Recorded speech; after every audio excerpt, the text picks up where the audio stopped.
We're on. And we're on. They're instantly live.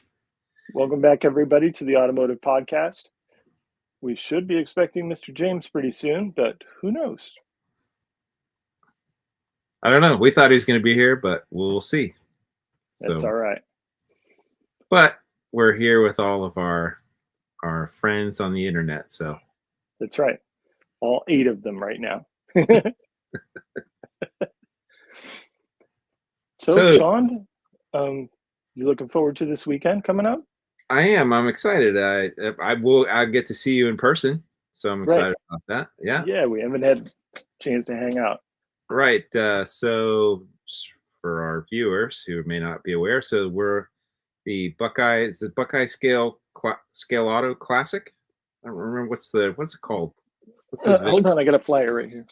Or a Buckeye Classic Auto Club. Yeah, Buckeye Classic. So yeah, that's happening in Hilliard on Saturday. This Saturday, March. Yeah. 16th. Yep. Saturday. So yeah, they have an NNL style event, and it's one of my favorites. I really enjoy it. And Mr. James Tester and a bunch of your cohorts from the North Coast Automotive Modelers will be there. Yeah. And some heavy hitters are coming too. Like my wife is over here making faces at me. Do you like to be on camera, honey? No, she ran off. That scared off. Lewis Hicks is going to be there. Hey, Lewis. Yay! All right. Make sure you stop by and say hi. Yeah, for sure. If you see us. I know Clay Kemp's coming. Randy Durr is local. He'll be there. And I believe Jim Drew's going too. So that's a big deal. Yeah, I'm sure all our friends from the Buckeye Scale Auto Club will be there. Right. Yeah. Who's riding with you? They said I think we were chatting a little bit before. You said you're going to be able to.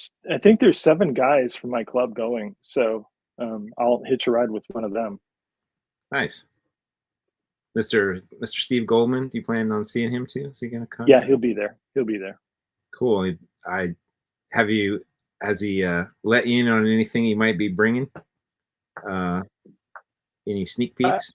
I've seen a few things, but I won't spoil anything. Okay. Awesome. Mr. Duff, good evening. Look at you guys being all professional, going on air on time. Give these guys access one time. Now they're on the place. Look at this. What do we need you for? Back. I couldn't even begin to tell you at this point. Mr. Frank is back. Mr. Frank is back. Mr. Duff, we have not seen you in a couple weeks. How you doing? I'm doing okay tonight. I realized that this is now the second time that and it's because I scheduled my doctor's appointments on Mondays because I'm off. This is now the second time I've come into one of these podcasts full of holes and being poked and prodded. So that was my day. Frank, you're welcome. I'm happy to be. I'm happy I could stop by. Oh, you're still breathing, so there's that. Yeah. For everybody who watched last episode, I was not here because my father-in-law had passed away. So we've taken care of those issues, and yay, back to happy model times. Yeah. Yay. We were just chatting about the Buckeye Scale Auto Club Classic NNL. Yes, it's coming up Saturday, is it not? Yes, it is. Correct. You will not be attending, right? I will not be attending. The following Saturday, the 22nd, is the Three Rivers IPMS show. So that's the club I belong to. It's our show. So couldn't get 2 weekends off in a row. You scheduled the Three Rivers show at the same weekend as Detroit? I believe Detroit scheduled their show the same weekend as our show because our show's been that weekend for 25 years now. But okay, yeah, that's a May. Yeah, that's to say. I guess Steve would have stuff at Detroit that would precede whatever goodies he'll have on display out in Jersey. Yeah. So nobody will be at Detroit. Everybody will be at Three Rivers. I'm sure. Oh, I doubt it. I doubt anybody. Yeah, because usually your guys' crew doesn't come down for that show. They used to come down for the more auto model centric club that I belonged to in the past. They had a spring show. They used to come down for that sometimes, but Right. they don't make the journey for Three Rivers because I mean, to be truthfully, we'll have 2, maybe 3 car vendors. I donated things to the raffle for the car modeling side. That'll probably be the car modeling side of the raffle. So Okay. so I won't participate in the raffle. I don't want to win my crap back. James, Mr. Duff, what's the scale of the Three Rivers contest? Like, how many models do you guys typically get? Three Rivers IPMS is it's a gold, silver, bronze show, so it is very minimal categories. It's split up just into like basic genres, right? There's automotive, there's armor, there's aircraft, and stuff like that. We don't do all the in between categories just because the judging doesn't require it. And I think last year automotive was 94 models. Armor was just short of 100, and then aircraft and everything filled that. It was basically 500 builds altogether. IPMS show, so it's a little sprinkling of everything. Okay. Yeah, that's cool. I mean, it's a nice local IPMS show. I wish we had more variety in the vendors, but we are in what Ohio would consider to be a VOTAC, right? So we don't call them that in Pennsylvania, but it's a VOTAC. And so being a small school, we're in like one of the sort of auditorium areas, and there's X number of square feet, and so you only fit so many tables in there, and it is what it is. Do you guys know what the scale or size of the Detroit show is? I don't know. Todd could probably tell us. No, we all just sit here and watch the chat. Todd, come on, Todd. Todd, come on. No, we're counting on you. I don't know. Wasn't Fall Detroit like 700 something? I thought was the number there. I'm not sure. I don't know. Speaking of Detroit, I was just in Detroit last weekend. I went to the what's the name of that car show that they have? Autorama, right? The Autorama, yeah, that's right. The Autorama Detroit. I'd never been to that show. I had a friend of mine that was going up on Friday. I happened to be home, and he's like, "Hey, do you want to go?" And I was like, "Yeah, why not?" And went up there, and that was a pretty cool show. A lot of neat stuff, like debuts of really high profile, high dollar builds, because it's I'm so bad. Riddler Award. Yes, thank you. You're reading my mind. Yeah, they do the Riddler Award. So a lot of cool stuff. There was probably 500 cars just on display. Actually, it's probably more than that. I think maybe closer to 800. It's a long day of walking and no place to sit down. Yeah. But I enjoyed the show. It was really cool. I ended up posting a couple hundred photos on my Sven's World of Wheels Facebook page. So if you're curious or interested, you can. I did see those pictures. Yeah. A lot of neat stuff. I was sitting there scrolling through my Facebook, and all of a sudden, a whole bunch of sort of retro moddy looking muscle cars popped up, and I went, "What's this?" And they're like, "Sean is that?" I'm like, "What was you? You went up there like 3 days after you were on. You guys did the show by yourself, and you did." And I went back and I watched the whole show, so I could say you never even mentioned that. I would have been. Yeah, I had no plan to go. Like that was very last minute. I think we decided on Thursday. He's like, "Hey, I'm going. Do you want to do this?" I'm like, "Yeah, that sounds great." Todd, let's see. Todd did answer here saying 400 models, 309 vendors. I don't know if that's it's a lot of vendors. It is a lot of vendors. That's an accurate number. And then Woodchopper's Hall Custom Paint said, "Be at Three Rivers IPMS." Well, find me. I'll be wearing a shirt with my name on it.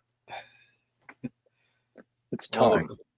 All the club members have our little build or die logo shirts and with our names on them. So I'll be the guy haunting the automotive tables.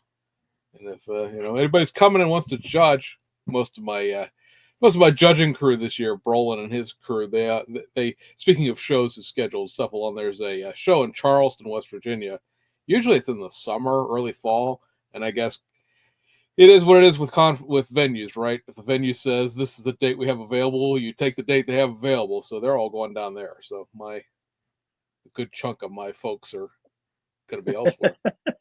And you're stuck in Three Rivers. The joke at the meetings is always because we just had our meeting Friday night for the the last meeting before the show. Let's all go over stuff, blah blah blah. And the joke is that everybody judges automotive because nobody wants to judge automotive. And I said, I know that's the joke, but we're really going to have some of you judge automotive this year because my hand-picked crew of voluntolds have all decided to go elsewhere this year. Here's a good one.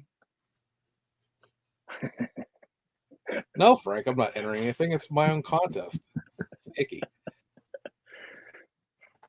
I mean, sometimes we do. I mean, being open judging, it really wouldn't matter. It's not like, you're taking an award from somebody because every model's judged on its own merits. We are prohibited from winning like best category, so I could not win best automotive, and you can't win best of show. Those have to go to outside people, but because it's not like if you win a gold medal, you're taking a gold medal from somebody else because they'll get a gold medal too. I don't know how I feel about that. If I took a model of mine to a gold, silver, bronze and let somebody pick it apart, I don't know how I feel about that. I know where my mistakes are, but I don't want anybody else to look for them. Well, you have entered the IPMS show in Cleveland. I've bore witness to this. Yeah. You've entered the Three Rivers Fall show. I've borne witness to this. So you go to judge competitions. Nothing different about it. I do. Nothing different about it other than the fact that like I wouldn't like if that Pittsburgh show I got third and you didn't get anything, you would have got third too. I don't know. The whole principle behind gold, silver, bronze is to recognize the effort of as many people as possible rather than just have to be you and you and you. One of the people that I'm trying to get on, I tried to get them on for tonight. Unfortunately, they had to work late, so they couldn't make it. But we'll go on in April, I'm guessing, after because we tentatively have a guest for next show. We won't spill the beans on that until we've got firmed up. But he went to his first judge show this weekend and didn't come away with anything. And it was like, the people that helped out with that show from other clubs seem to get a lot of awards. I said, that's what happens. Is that home cooking gets into shows, and that's what turns people off about being in judge shows in the first place. Because then you get into that whole thing of like, how good was your model? Well, I didn't know the third cousin's fourth uncle of the guy who runs the show, so I didn't get anything. So I said, it's a thing that happens. We have, I think this year, if you count like you came down for that little podunk show in May that was like a swap meet with that goofy, dorky little People's Choice attached to it. We have two of those coming up in May. Our show, I believe Three Rivers is still doing their show, and we should still have the two big versions of those local shows in October. So that'll be 6 shows this year around here, 1 IPMS, 5 automotive, basically. And there are the two smaller ones. The one small one for sure. I think I've won one thing at the one small show, and I've never so much as even sniffed an award at the other smaller show with models I have won class with at other shows. So, yeah, I like the guy who runs it. I support, he can have my $5, but I'm not under any delusions that judging is, any sort of balanced to it at all. It's what he likes that day. Yeah, okay, cool, whatever. I'm just here to hang out with friends and look at the models. Curve brings up a good question. Should there be a master modeler class? I think so. For the heavy hitters that come to shows that are normally used to taking best of show, I think they should all compete against each other. Yeah, years ago, like when I was involved with the Buckeye Scale Auto Club and we ran our contest here. We had a master modelers class, I don't Mhm. remember if it was called that exactly, but it was for, I think to even be in the event, you had to win a best of show in some other event, Okay. and then you would qualify to be in this category. And so it would kind of incentivize people to. We were trying to get, instead of like certain modelers dominating classes, it's like, hey, we'll draw them into like one class where they can compete against each other. And a lot of it wasn't genre based, right? So it's like, because typically in a model thing, it's like the street machines are in one class and drag cars Right. are in another, and NASCAR. This we lump them all in, the best of the best. So the genre didn't really matter, and it was more about um, you just overall modeling skill. And then we had a giant award that was 10 times larger than all the other ones as an incentive. So I think Randy Durr ended up winning the last one that we had. Okay. Well deserved. I'm Yeah. shocked. Shocked. But I think that concept worked pretty well. I like the idea of that, at least help spread the gold around a little bit to the Yeah. Yeah. guys. I'll say, as we talked about on the way out on the 2 shows ago, Columbus IPMS used to do that, where they had a master's class, but that was determined by the entrant.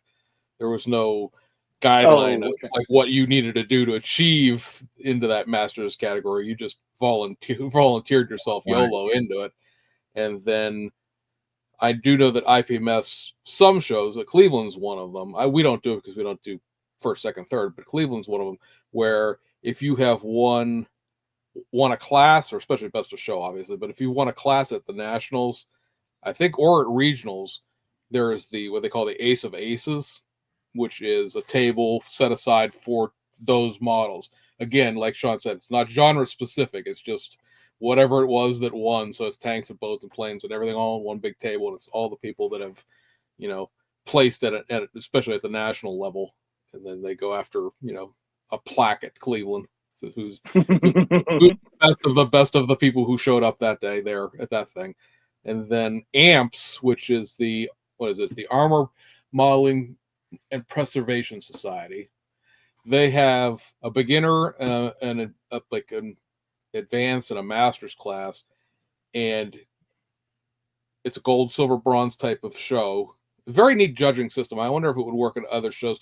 Whereas you come in, you hand them your stuff, and they take it in the back and they judge it in real time as you show up, and then they put it out on the tables. It's like a 2-day show. The national is anyway, and so they're never behind on judging. They're constantly judging it, and then everything is done and put out, and everybody just sort of hangs out for that second day. But you put in wherever you think you would belong. Right? If you've never built a model before, you're a beginning model, or you're in beginner. If you're just an average person, you're in advanced and then masters. You usually have to achieve it, and the idea there is if you get a gold medal in that class, you're automatically bumped into the next higher one. So if you got a first place, you would become an advanced. If you got a first place in advanced, you'd be in masters. And then I think if you win best of show at masters, then you actually are on like a list of like you can't compete anymore category, or you can or I think it's every couple of three or 4 shows. People who know this will kill me for it, but I know every so often they'll do a thing where it's just a category for just those people that have won best of show and masters before.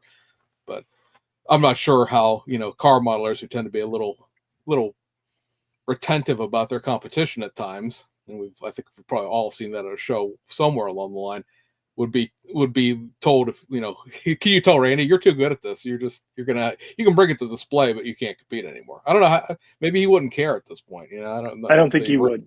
I don't think he would. Randy gets a lot of awards, but I don't think he really is chasing trophies at this point. No.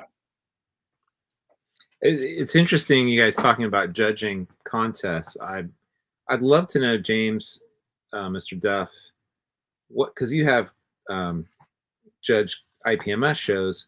What is the criteria that they use for judging? How do they go about the judging? What's the process look like? The process for judging, even at our show, even though it's an open system, is based on, try to think how they word this. It's based on like building fundamentals first. So, in a car model, that would be like seam lines being still present on the outside of a car. Is it tripoding? Glue marks on your windshields, is all the most basic build stuff, and it's almost seems ridiculous to talk about, but then you've gone to a show and you've seen that model where you're like, why would you bring that in public for people to look at? But again, you're just there to enjoy the show and you don't want to be judgmental like that. But there are some models that I've seen just in the course of my life that are like, but So do you start with it starts with the basic fundamentals like that. It'll go into fit and finish, so you start getting into your paint jobs, your clear coats. Jim, Mr. Tesla laughed at this. Your decaling over your door seams and the bridge, right? Yeah, exactly. Closing your doors with decals and all that sort of other things. And then really the extra stuff, and I know this is what frustrates people about the IPMS sometimes. That extra stuff is sort of like a sort of like an add-on at the end, right? You have to build a good basic model before we take into account, did you use a bunch of PE? Did you wire the engine? Did you do all that extra stuff? And I know that frustrates people because they're like, well, I wired the engine. Okay, great. But, your finish is substandard. And, we stopped back here. We didn't really go through, past that, because if you're not, with an open judging system, right? If you're to a certain point because it's based on a point total, your fit finish is so many points, your building is so many points, this is so many points. If you're not going to achieve gold, it may not seem fair, but like, what's the point of me judging the rest of your model for you? You're not going to get there. There's no extra credit that's going to, bump you over the hump. So do you start with like a 100-point scale and then detract as you see, errors, or how does it work? I think it's supposed to technically go that way. I try to do it the other way with the idea that I'm, that every model, has its own merits, and I'm adding your score up. Because the thing with trying to do it from the top down is now you're looking for things that are wrong rather than things that are right, right? You're going after like, well, this isn't quite right. There's a joke within the IP, it's called Madam Ding, right? So like, oh, that's not quite right. Ding, that takes a couple points off. And then, oh, this isn't quite right. Ding, that takes a couple points off. And like, oh, you're too low. I'd rather go from the other way, like see what you've done to the model. That's that shows the effort and the whatnot. If you're building something that is some archaic old model kit, I will take that. I personally would take that into account over building something that's new. If you can take a great example of that is that Atlantis 57 Chevy for I'm sure most people in the comments have seen, a large YouTuber who reviews model kits was defeated by that model kit this week. And could not get it to go together. If you could make you could make a wow out of that, like that deserves, it's not extra credit, but I know that that's what it's called, scope of effort. That's what the bonus is, the additional stuff is. The scope of effort of making a decent model out of that old Revell kit is more than taking a new Revell kit and just building it out of the box and calling it a day. So yeah, that'll get looked at, with more favorably, because if you look at like a new Revell Mustang and that 57 Chevy, like, oh well, the door seams on this 57 Chevy are kind of big. Ding. Well, no, they're that way because that kit's just that way. I guess the most perfectionist person could fix that and rescribe door lines and all that. You're just building it to build it. Most people are not going to go through that. Yeah. We had a situation at Nationals this past year where I think it was factory stock, newer than 62 import, I think is how that got broke down. And it came down to like an Alpha model and an old Italeri Mercedes 300 SL Roadster. Well, that Italeri kit, to make it look good, is going to take the Alpha model is its own skill set, but it's going to take a lot more, effort to make that Italeri model look good than it will to just assemble that Alpha model out of the box. Because the Alpha model came with everything, right? And it's curbside, and this is full detail, and there's, it's just, it's never going to be perfect. I don't think, I think, interestingly enough, and I don't know if it would take off in automotive circles because, for the people who only bring one thing, it's sort of kind of pointless, but there's a show out in Utah that is being run as what they call a juried exhibition. And so if you were to bring 10 models, instead of going through and judging all of your models are organized in the table by you rather than by class, right? So there'll be Sean's 10 models, and they're in a little group there, and you have a little placard there for your Instagram address, and it's just this, and go through and they figure out which one of the 10 is the best, and you judge that one specific model, and then you get a award based on your collection rather than an individual model. Listen, I don't know how well that works in automotive, because if you build one model, then like you're judging the one model constantly over and over again. But for the people that do bring 10 things or build across genres, so that you have your plane and your car and your tank and your whatever all in one thing, and it's just the assemblage of your modeling efforts for the year, I think that's an interesting idea. Yeah, this conversation is reminding me of my judging experience, which goes back about 30 years. I think I was a judge maybe 3 times. In the Buckeye Scale Auto Club, we ran the Toledo Classic, which was in conjunction with the NNL when they used to have the Toledo toy shows many, many years ago. Right. And they ran the NNL, I think, on was it Friday night or Saturday? I think maybe Saturday. Yeah, it was Saturday, like 2 p.m. to 10 p.m. It was an odd afternoon time. Yeah. And then the Toledo Classic was the next day, I think. So the first year I was the judge, we did a point scoring system where we judged every model. And what happened was, you'd bring the model in. Before it got sent on the table, it went back behind a curtain, and then it went down a table. So I think there was 5 judges, and we each looked at a certain category. Like somebody looked at engines and chassis, somebody looked at paintwork, etc. We would score each model, and then as it went down this assembly line with a judging sheet, and then once it was done, somebody would hand carry it out and place it on a display. We found that to be so tedious. Yeah, I can see it. Like, if you've got hundreds of models, like, and then plus we're handling everything, which so that was like, yeah, we only did that once, and then I think, or at least there was only one time that I was involved, and we're like, yeah, we're never doing this again.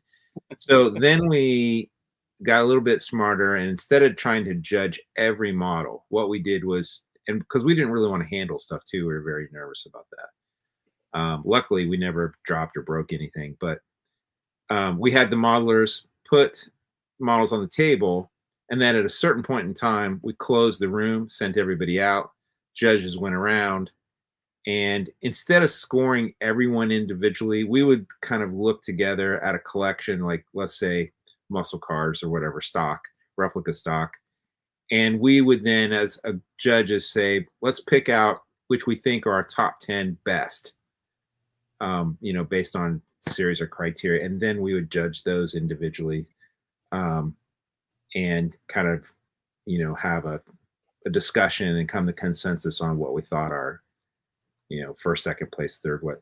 So that was a lot more efficient.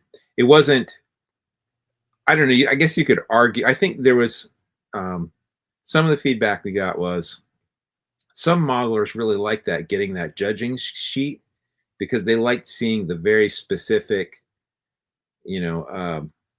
feedback on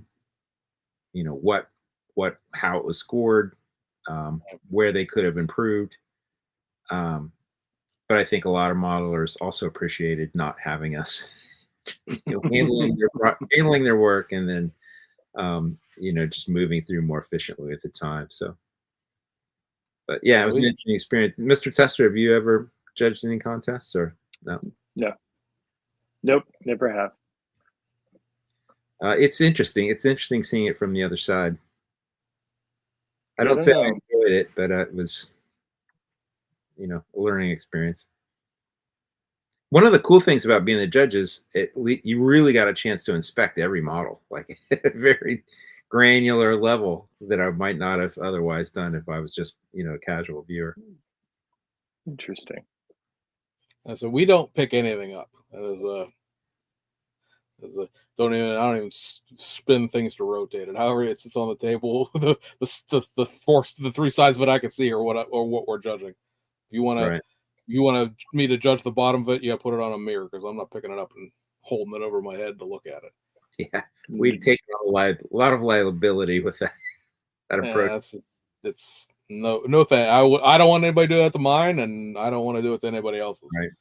I don't even like the whole, this is in the wrong place, somebody's got to move it. Oh, so you go to the PA system. If you built this, can you please come here? What? Move that over there, please. You could have moved it. No, I don't want to touch it. You break your own model, I will feel bad, but I will not feel as bad as I will if I broke your model for you. So, no thanks. And that sort of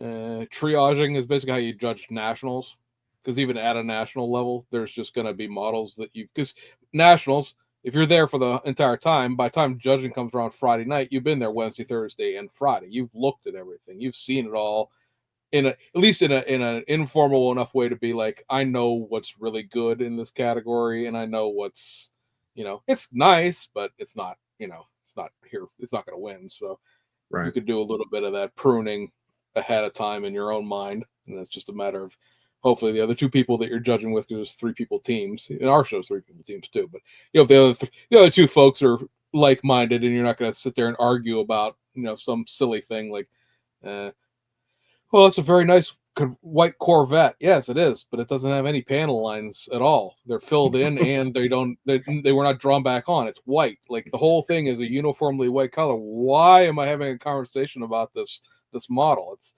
not horrible, but compared to the other stuff that is way better, why are we camped out here having a wagon train meeting about this? It's good. Go on, Does eye appeal ever come into play in judging?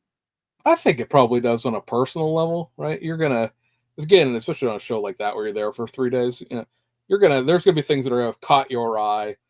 I don't know if I did it I guess no, last time. Well, maybe I did. I can't remember if I sent models to our chat or if I just sent them to James. But like, I know James got a couple pictures. I know that Frank in the chat here, he got a couple of like Charger pictures sent to him because he was talking about all those Chargers at the time when he was building them. And like, so there's stuff obviously that's just walking around. It's like, oh, I want to take a picture of that and send it around and share it. But yeah.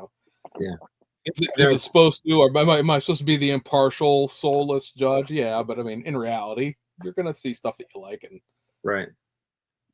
I can't remember if that was criteria in our judging or not. Something makes me think, at least at one year, there might have been points for, like, I think we called curb appeal, or just we were looking for that wow factor, like, oh, hey, that thing just kind of grabs your attention because it's something, because it's red.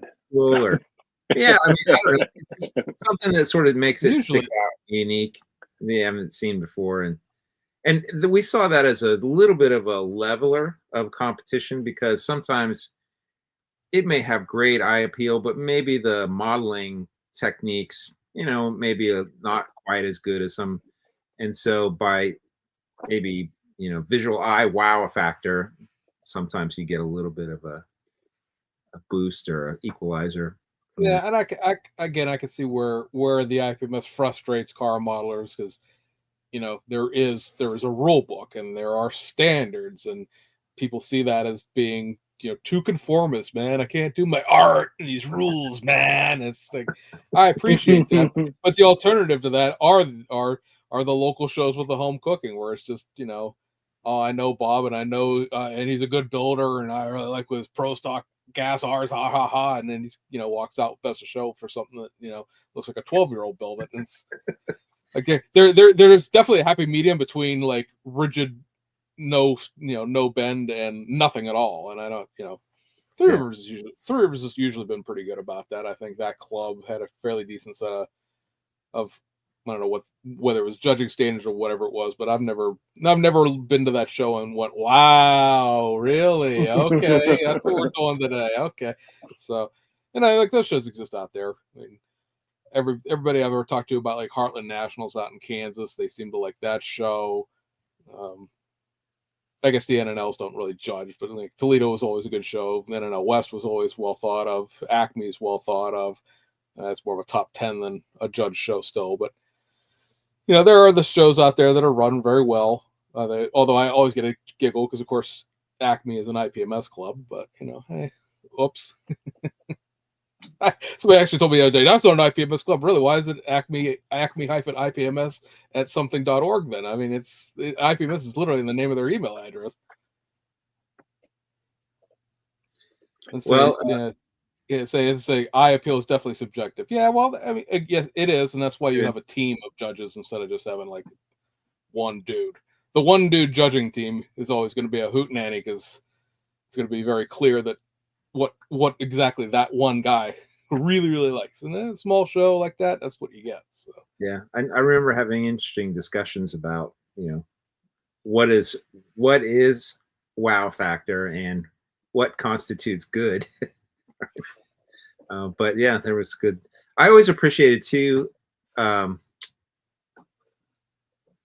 models that tell a story was a thing that I would sort of look for. Is like, and especially like in dioramas, where I thought it was more interesting to me to see a something that looked like it was almost like a photograph that was frozen in time, like taking a snapshot of something, some sort of action, or where it looked like it was frozen, versus just a static, here's a thing kind of plopped on a, in the middle of a scene, and it can't tell. It could have happened at any point in time, right? There's no. Yeah, say that's sort of like within.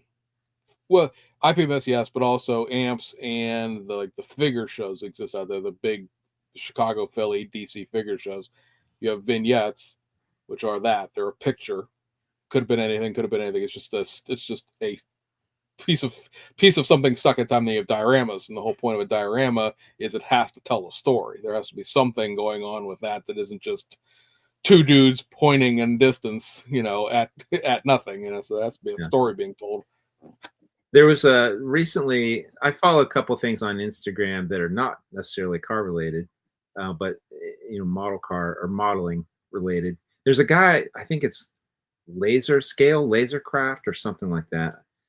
Anyways, he'd recently built a military MRAP, like armored vehicle, and the way he'd modeled the diorama, it looked like it was in the middle of exploding.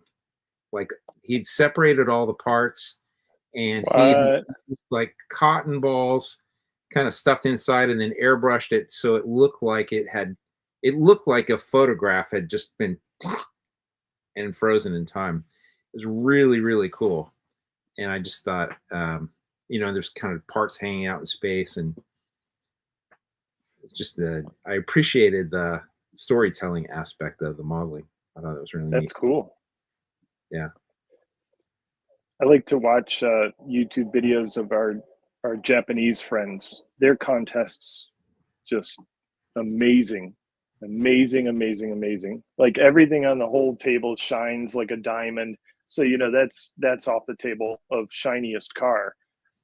But, everything's lighting and, flashing lights and levitating and, like the aircraft, the props are all spinning and, it's just like, what? Everything's over the top. Frank reminded me it's Laser Creation World on Instagram. So if you're interested in that sort of thing, you should check it out. He does quite a few car models, a lot of weathered patina sort of things, and but there's a lot of diorama stuff in there, too, pretty neat. So, Sean, with this show coming up this weekend, what are you working on? Are you trying to finish up anything, or? I am. So actually, if you see this little blue thing so this is a good follow up to our last show. So we had a whole big long discussion about using the airbrush, and I did finally get some paint on this little guy. So sweet. Yeah. So yes, I owe you a debt of gratitude, Mr. Tester. Our conversation that we had about airbrushing last episode was very helpful, and it recalibrated my thinking about how to use an airbrush. And I think during the course of our conversation, talking philosophically about not just the technical aspects of, air pressure and stuff, because that part had really frustrated me. But I Right. think philosophically, I hadn't rewired my thinking from using a spray can and using a big gun where I'm trying to, hose Right. a 7-inch wide, I was trying to use my airbrush in that capacity. And through our conversation, I realized, oh, no, it's actually, I'm trying to paint little, stripes and sort of build up material over time. And Correct. so I went back to the drawing board. I took another crack at it, and I was able to get some paint on that. So yeah, hopefully, my goal is to get that finished for the Buckeye Classic this weekend, and have it on the table. So it's close. It's got all the paintwork's done on it. Actually, I don't know if you can see it. It's probably hard to tell. Actually, Ooh. painted the little wood grain on Uh-huh. the. I don't know if you can see that in We the can't bed. see that, yeah. Actually, hand painted. I was gonna Very do nice. an actual. Not me. Yeah. I was gonna. I don't know. Try it again if you want to see it. There we go. Yeah, that looks So- good. I had hand painted the wood grain in there, and then did a bare metal foil on the bed rails. I was gonna actually do a wood bed, like an actual wood bed, and Mhm. I was just kind of running out of time, and I was like, I can probably hand paint this and make it look just as good. So yeah, so that one, and I'm kind of debating. I've been going back and forth if I want to do more of a patinaed, a lightly weathered finish on it. Oh, I the just- truck or the bed? The whole truck. I had just finished that custom 71 F250, and I did Mhm. some light weathering on that, and I was really happy with the way that came out. And I was kind of sort of been going back and forth. I'm like, do I want to weather this thing or not? The paint job, it's got sort of a rough, not super rough, but there's definitely a little bit of fisheye to it, and a light That gloss. lends towards weathering. Yeah. But also, if you look at an actual 1950s pickup truck, they don't have show quality paint like from the factory. No. So it actually looks pretty realistic. It's probably the way that it's got a semi satin, lightly rough finish from the factory. So I don't know. I haven't decided yet. We'll have to see. I'm leaning towards just assembling it as is, bring it to the show on Saturday, and then I might think on it a little bit. It may show up at the NNL East with a patinaed finish. Okay. All right. So yeah, that's what I got. I was hoping I'd get the 72 Demon done as well, but it's not going to make it. So we'll have to save that one for the NNL East. Yeah. How are you doing, Mr. Tester? What do you got? You going to get your project finished by this weekend? Yeah, I'm scrambling to get the Lexus finished. It's up on wheels as of last night, so still need to do the windows, the dreaded windows, and a few more things to it. But yeah, I want to try and finish it for this weekend. And those windows are flat acetate, or are they vacuum formed? Oh, they're flat. Where did it go?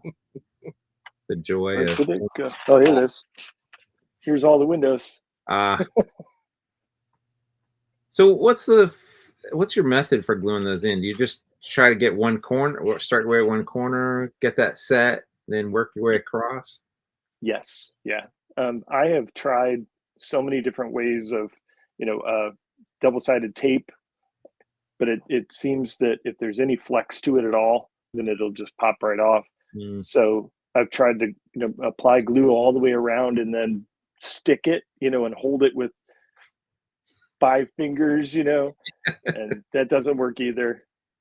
So yeah, but the Yaris is the one that really kind of taught me to set one side, get it nice and cemented down, and then go to another one, another one, another one. So And basically, it's only glued in the corners. what glue have you found works best for this? The super gold, Okay. because it doesn't fog. Okay. And tip for you, if you're building an alpha model or a PZY model, acetone fingernail polish remover removes super glue from those windows. So you can, if you mess it up, you can pull it out, acetone them right off. It doesn't take the black surround off, Huh. and it takes all the super glue off, and you can try again. Good tip. So I'm taking, are any of those windows compound curved, or are they just kind of curved in one direction? Just one direction. Yeah. Okay. Yeah, that's a little less of a challenge, I guess.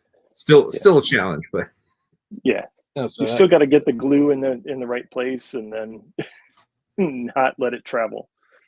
yeah. that Lexus has a reasonably flat rear window to it, unlike that Yaris that's curving all the way around the corner of the whole back end. Yeah. I've looked at those kits and thought, ooh, those windows look like that would be the hard part of building that. And any of those kits, probably the hardest part for me would just be getting those windows in and to look good. And, So I hope to finish this Yaris or this Lexus by the end of this week, and then I'm going to start 2 projects for East.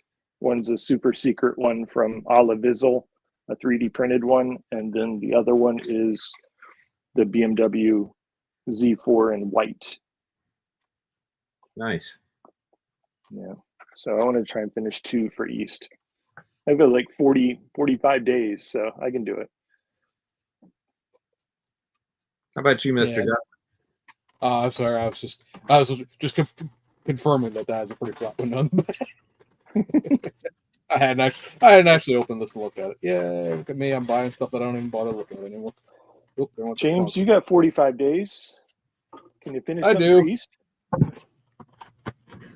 We had Frank on here the last time. He and I hung out on the ability to all cameras in it. Drop the trunk off the Lexus. By the way, if you buy one of these Lexus, the trunk is a separate piece.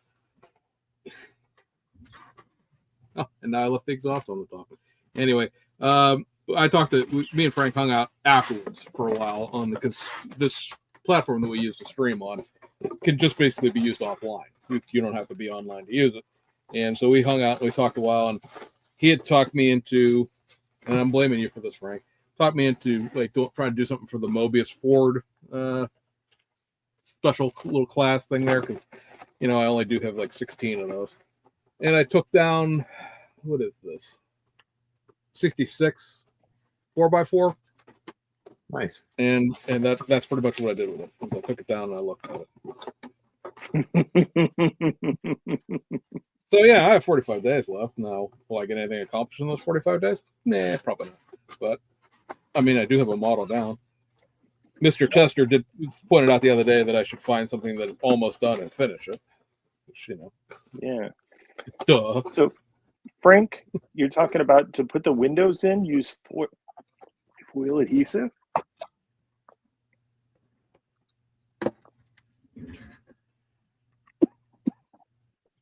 Excuse me. But I don't know if you guys would know or not. But does this look to the chat? Right? Look at you. I'm gonna make myself real big here. Look at this. Does this look like a realistic bottom to a Ford? I'm just curious about the transfer case and the drive shafts. Should those be steel? It seems like because here's the thing I found in trying to find reference images for this, right? So I was trying to come up with a good color combination. I think I have the color combinations. I think I need to order paint from Scale Finishes because they're the ones that are going to have this and a lacquer that I don't have to wait for somebody to make for me. They're either way over restored, like you would not believe the amount of 66, 65 era Ford F100 trucks that have 302 Mustang engines in them, or maybe you would. Or they're sunk into the ground someplace and they're completely the chassis is uniformly rust colored and you can't tell any colors of anything. So Right. I'm thinking that those should be black, not steel. Like, wouldn't they have been black rather than because you would think in that nature steel is bare metal, a cast metal rather than being, and that would have been coated back then, wouldn't it? Like you wouldn't. Was aluminum, and alloys that advanced in 1966 that you would just ship it out without having it, be coated in any sort of rust inhibitor or paint or something? It's a good question for our audience. I'm sure there's some expert out there. A couple things. Tim said, cell phone tape for windows for the win. Yes. If it's a flat surface like a side window, that cell phone tape does work. But if there's a curve, it will pop. These Mylar windows will pop right off. It's just not strong enough. This one's really for you, James. I know you've used them. Studio 27 decals, I found them to be thick and unconformable. What's your thought? My thought is it depends on what. Like the livery decals are way better than the carbon fiber decals are. Yeah, I was talking about the carbon ones. Yeah, the carbon fiber decals, you're going to have a conversation with those decals. I've literally had situations where it's taken an hour to get one decal to completely set down. Now that's before I bought my heat gun, so maybe adding heat to those is something that would help that along. But just using like sol and set, you're gonna. I've no joke. Every 5 minutes for an hour, applied a coat, try to smooth it down a little bit. Apply a coat, try to smooth it down a little bit, and they're because they print them on a layer of white, and that's the greatest thing. You can't break them in half, or else they'll show that white undercoating up through the. It's like a layer of white, and then a layer of black, and a layer of gray, and a layer of black and gray. And it's like 7-8 layers of decal, and they're incredibly thick, right? And I have. I was the one. I don't have it around here anywhere, but I have a McLaren that I did, and it had the strakes on the rear diffuser, and those decals had to wrap over top of the edge of those, to go over to the next one. And like I said, you'd be sitting there for an hour trying to get that thing to even like make the 45 like it was going to go around the corner, let alone go the whole way around the corner. And I eventually got to the point where I just took those, let them dry a little bit, and just shaved them, level with the level of the canard, because there was no way in the world they're going over top. And if they did, they would just be covered by the decal that came in on the other side of it. So like the bottom strip that is that's like 1/10 of a millimeter wide doesn't have carbon fiber on it. Oh well, I'll this is on it's never going to get picked up off the table anyway. Why am I doing this to myself? But yeah, I mean, carbon. That's a good question. Carbon fiber decals. Who makes your best ones? What are your favorites? I'm biased. To me, it makes a decent sheet. SK makes a decent sheet. He's going to be biased for Wenben stuff up there. Wenben, I don't. He's obviously getting his stuff made in. He only makes one size right now, but it's the best. So he's obviously getting it made somewhere on like mainland China, because it's where they are. But there are printing places somewhere in China, whether they're closer to Hong Kong or out in the mainland, that do SK decals, LB production. They do hobby design stuff, because hobby design and Alphaball, they're in Wuhan, which is a completely different place in China than Beijing is, and whatnot. Those all of the carbon fiber from all of those places is good. Cartograph's carbon fiber is really good. Studio 27s, I think those are printed in Japan someplace, and they, and I know some people will vote for Scale Motorsports a lot too, but you know what? He closed, so that's not an option anymore. That stuff doesn't technically exist. I don't want to bash Scale Motorsport, but it seems like they have a shelf life, and yeah, I've heard that. If you go past that shelf life, they're just brittle. I've only used Scale Motorsports. I've had good luck with it. Now I haven't used any. I've probably got some sheets that I might be surprised. Yeah, there might be expired now. Yeah. Although I found like I'll usually do a little test when if I see that they're going to crack, I'll just clear coat it again, and That's a I've good saved idea. lots of decal sheets that way.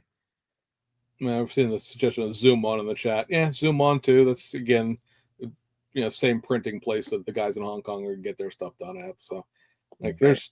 there are some places that have figured out how to print that weave in one layer, and so they're nice and flexible decals. And again, not to beat a dead horse, but Studio 27 is layer upon layer upon layer upon layer upon layer of non bending decal. It's funny. The Tamiya ones, you can actually feel the grain on them. They're a little on the thicker side. If you buy the sheets of Tamiya. Yeah. Interesting. Not like in like the Porsche Carrera GT3 RS. Oh, by the way, since we mentioned this, there's your exploding MRAP. Yeah. Yeah, he did a video too and kind of showed how he went and built that. Super cool. Wow. Inspirational. I don't think that photo quite captures. Yeah, it would be bigger if it was on my phone. Instagram's not really designed to work on your computer, but be that as it may, that is what we were talking about. The video of him making that, it's really, really cool. Wow, that's impressive.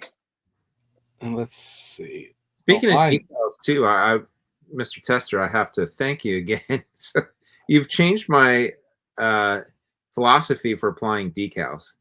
So after watching your video, I think I don't remember exactly what it was, but you were applying decals. I think it was one of your anime graphics you were doing an instructional. I had never used like a heat gun or air dryer before. I'd always just slathered it with setting solution and then hope for the best and kind of just wait and let it conform. Right. Never really thought about like using heat to and since I've started doing that, I'm like, wow, this is like really changed my thinking about applying decals. And actually, I hardly use any setting solution now. And I try not to. I've gotten much better results and got it to easily conform over. I don't know if you can see it. You probably won't be able to pick it up. So I had on this little. It's probably too small. Well, maybe you can pick it up there. Oh, no. You can see that. Yeah, so I'm on I want to do a seat pattern on the pickup, and I was using the Scale Motorsports upholstery pattern decals, and ended up using on that and that technique, and it worked great. Yeah, learn from my mistakes. Trim them before you hit them with heat, because once they've hit them with heat, they become part of the whatever you're putting a decal on. You're not getting them off. Yeah, they'll slide around at all. So I had a conversation with somebody probably about 2-3 weeks ago now, and they were trying to decal that Tamiya AMG with that came with the Super GT decals in it, the Leon Custos car. Yeah. And they were like, oh, I painted it matte black, but these decals won't slide. People told me put water and decals will slide. It's the matte paint that's getting you. All those little, you can't see them because they're tiny, but all those little surface imperfections, they're just grabbing hold of the decal and sucking it right down. And because I've made that same mistake before with I had something that was going to be matte black, and I was like, oh yeah, I'll just paint it matte black and put the decals on top of it. And then I had these decals that went down and they were adhered, and you can't even peel them back off for some reason. I said, if you're going to matte it afterwards, because you're probably going to clear it anyway to make the surface uniform. So just paint it gloss black, decal it, and then matte coat the whole shebang at once. That's a good question. So I've had this happen a couple times where something stuck down and it was kind of misaligned, wasn't really where I wanted it positioned. How do you go about? What do you guys do to fix that, or do you have a fix for it? There isn't, unless if you can't get it wet and move it around. Yeah, it's done. Yeah. I've got crooked decals on a few things just because of Let's that. say it's try. There's the process of putting like a drop or two of Dawn dishwashing liquid in your decal water itself. That give you a little bit of the ability to break the surface tension of it getting stuck like that. And then either trying to flood the area with water within reasonable expectations, of course, or getting something like the very tip of a hobby blade, or if you have very, very fine, like needle point tweezers, and trying to get the corner up and then being able to peel it off that way. But I mean, Yeah. once they get stuck down, they're sons of to get back up off there again. I've had that happen a couple times, and usually I've tried to fix it by getting it to peel back up, or tried setting solution to soften it up to get it to move around, and I usually end up Just set it even more, right? yeah, it looks worse, right? So I've either, like, if I've had a spare decals, or if I'm like really important enough and I'm like, screw it, I'll just buy another kit to get another decal kit. I'll pull it up and fix it, or I'll just live with it, like if it's Right. something I can tolerate. But yeah, it's frustrating when it happens. It's the truth, Frank. Me either.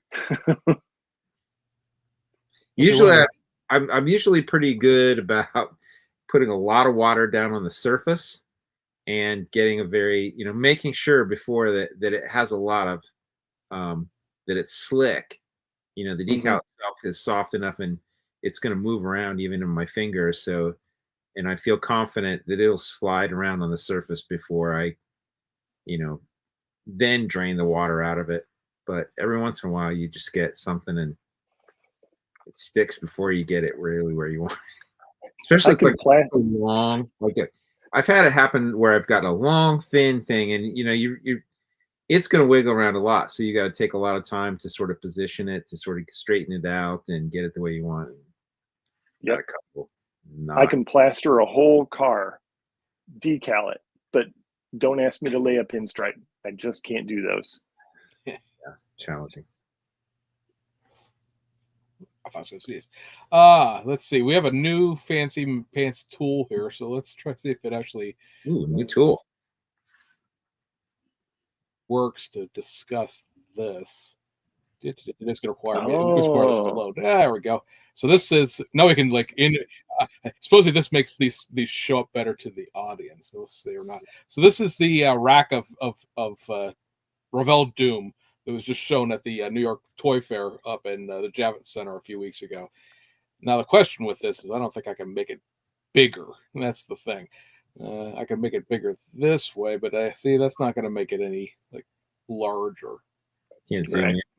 Yeah, it doesn't do anything. So that's I guess that's handy for somebody, but I'm not seeing where that's going to really work for us. So let's do it the old-fashioned way. No, I got to put it up here first. No, I am the worst presenter in the history of presenting, folks. Why anyone watched this is beyond me, but yet you do. So this now I can make it bigger. This is that rack from Revell. 85 Fiero or Pontiac Fiero GT. This is, of course, a 1-year kit that Monogram did back in the day. I believe it's had one release since then. In the mid 2000s, is one of those SSP program kits.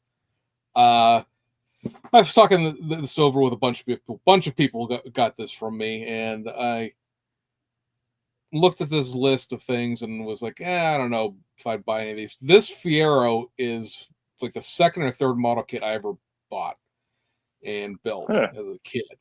And so I'm thinking that even though I have an original one, I might buy this because it's going to be in white instead of red, like the original decals.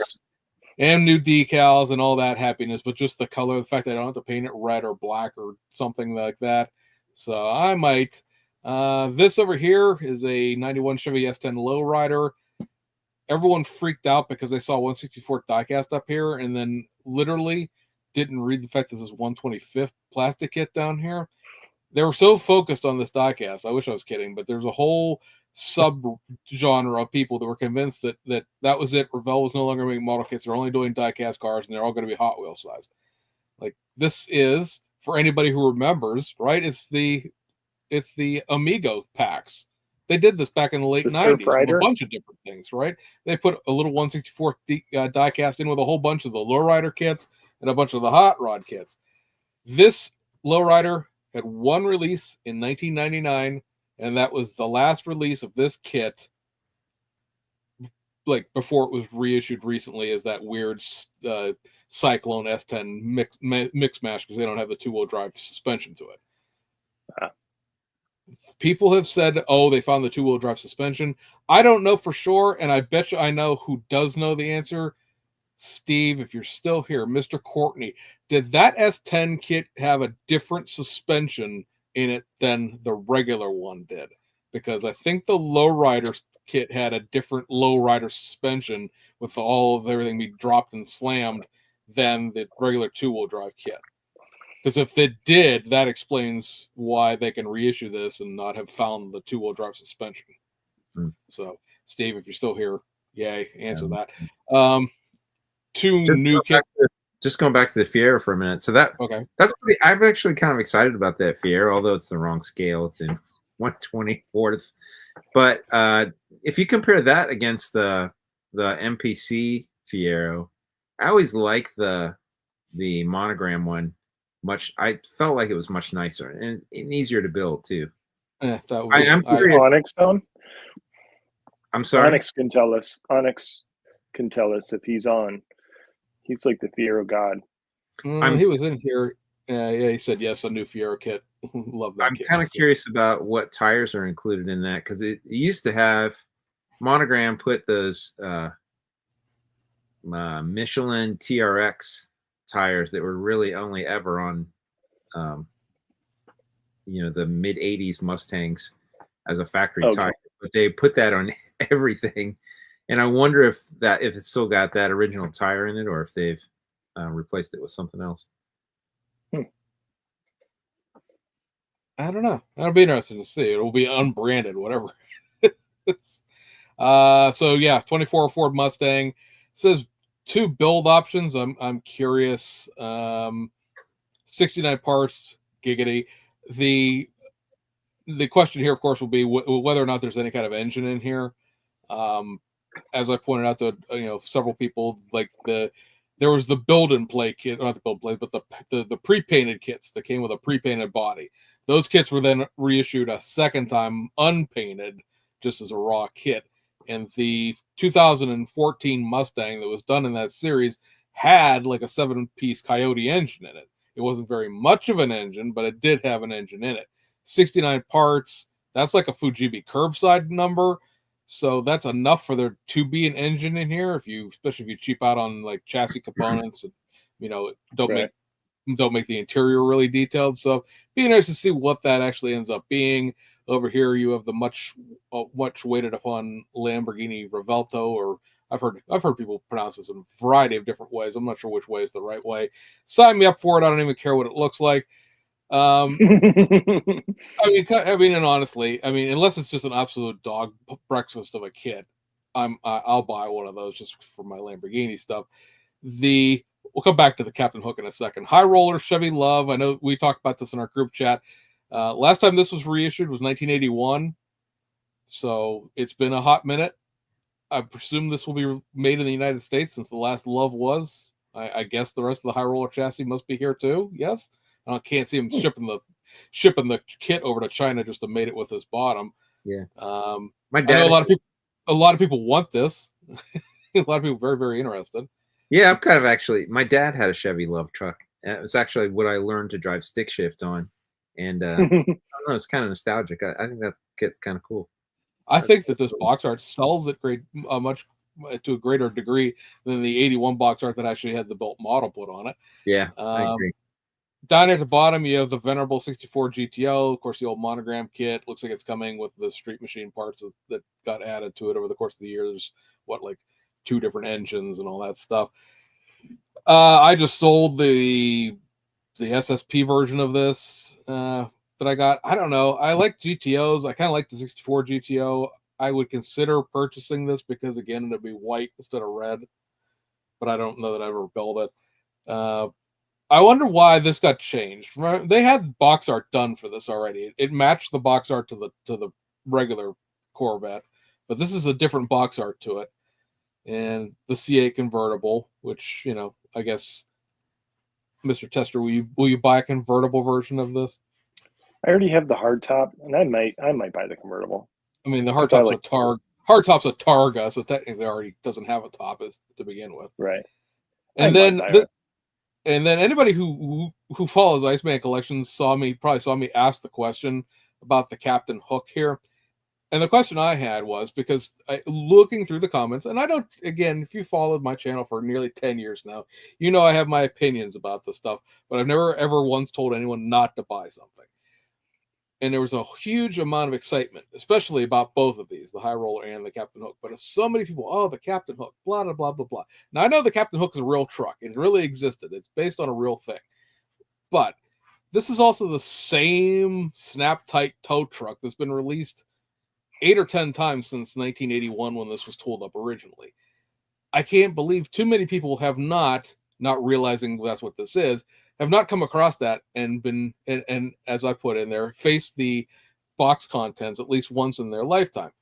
Because everyone was beside themselves. And I say, serious question, not judging. Why does anyone want this kit back? You just had the most detailed tow truck kit ever made, released a month and a half ago. And you want to buy a 40-year-old snap-tight kit that you can't even take the bed off of because the way the kit builds up, the bed is integrated into the cab of the truck. That kit has, and I looked up the instructions, has 46 pieces. The bed makes up 20 of the 46. I guess it is kind of unique. It does have it has a unique bed shape. It is an actual truck, like you say. If you really wanted to, you could probably combine that with some parts from Mobius, and you could do something with it. I don't know. It's kind of. I do like the new box art they added. I thought that was pretty well very done. cool box art. I bet you that'll sell a bunch of kits to people who don't know any better. Yeah, and then they're going to open it up, and they're going to get that. They're going to get that snipe-tight engine where the valve covers and the air cleaner and everything are all one big piece that pops on top of that engine blob that's molded into the cab frame. But I built that kit when it first came out, the very first issue of it, and I think I was a teenager. If you come back into this in the future, hey, I hope the world's still here. But that was the tow truck that had a purple truck on the box art the last time it was reissued by Revell.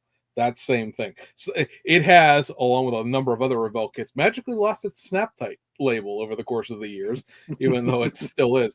And I said, I can understand it if it was a Midnight Cowboy, was that weird tow truck that had the Peterbilt front end on it. That had a halfway decent bed on it. It had the undercarriage wheels, pick up the back end of a 4-wheel drive car kind of thing. It was a decent bed. It's not the Mobius bed, but it's a decent bed. But that's not it. That's not the same bed that's in that. That snap-tight kit's a whole different thing. It's just there's a bed floor, 2 bed sides. There are those 3 handles that snap on either side of the back, and then that little back of the bed thing goes on to cover that. And I'll never tell you not to buy it, but I'm going to tell you right now, you could probably pick up one of the many reissues that have come over the years for less than that's going to cost new, and it'll be unless you're buying it for the box art, it's going to be the exact same box contents. Frank here saying 46 pieces. That's considerably less than Fujimi curbside numbers. Yeah, yes, it is.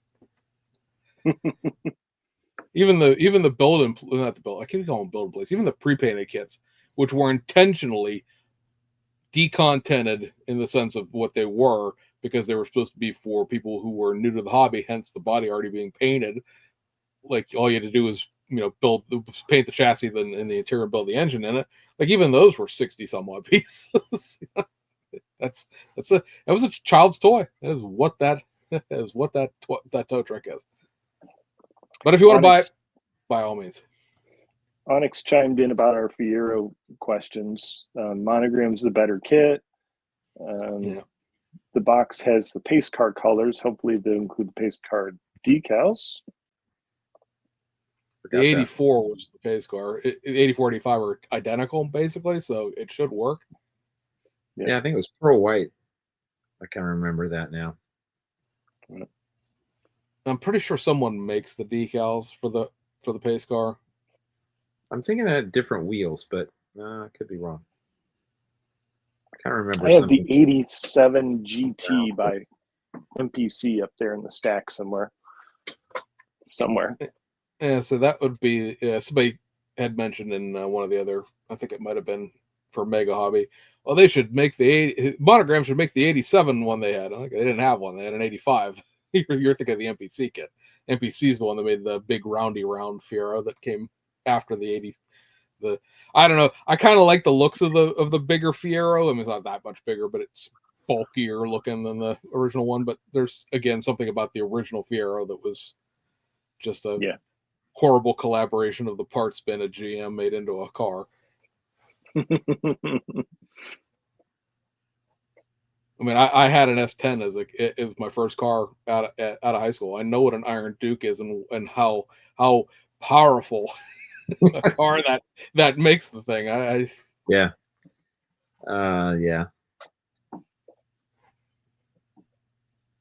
So industrial. So what are we buying? Probably the Lamborghini and maybe the Corvette.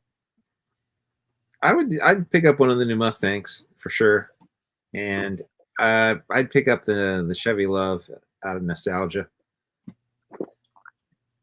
I need to see part content on that. I didn't buy the last Chevy Love because that was like a street machine only version, and I know that's not stock either. It's gonna have the same like V8 right. Chevy V8, but it makes more sense in that like day 2 off road scheme than it did in the first kit to me. Yeah, that would be a great kit to actually do an all new. Nobody probably ever will, but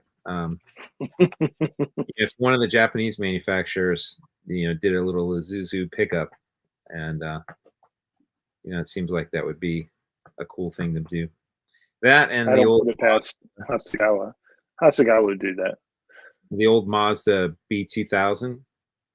I think it would be a cool subject matter. The rotary powered Mazda pickup. Sean, Steve says, put me down for 5S10s. Okay. The Suzu Pup, yeah, that would be what it was, the captive import.